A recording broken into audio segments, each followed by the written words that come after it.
గురుదేవో భవ అంటే గురువు అనే మహానుభావుడు దేవునితోని సమానం అని అర్థం.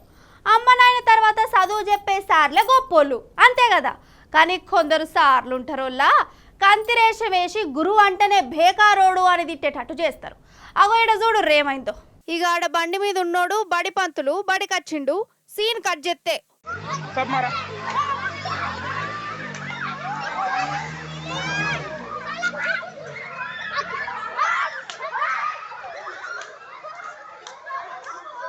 ఓష్ని పోరగాళ్ళు చెప్పులతోని కొట్టుకుంటా గెదుముతుర్రు కదా.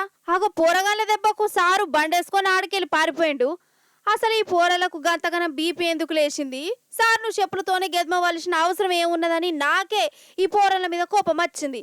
కానీ సారు చేసింది కూడా చాలా పెద్ద తప్పు. బడికి రోజు తాగస్తాడటనోళ్ళ. ఇక తాగినోడు ఎట్లుంటాడోళ్ళ? డ్యూటీ ఓడిచేదాకా రిమ్మల్నే ఉంటాడు. ఇక ఆ రిమ్మల్నే అంత పిస్స పిస్స చేస్తాడట స్కూల్లోనే. ఎంత ఘోరం చెప్పు. అసలు ఒక బడికి సారంటే ఆ పోరల భవిష్యత్ అంతా ఆయన చేతిలో పెట్టినట్టే కదా. మరి అసోంటి పంతులు గిసోంటి కంతిరేషం వేసుకుంటా తాగొచ్చి పోరగాళ్ళ చదువును ఖరాబ్ చేసుడు ఇదేం తరికనోళ్ళ. అందుకే పోరలకు కూడా కోపం వచ్చింది.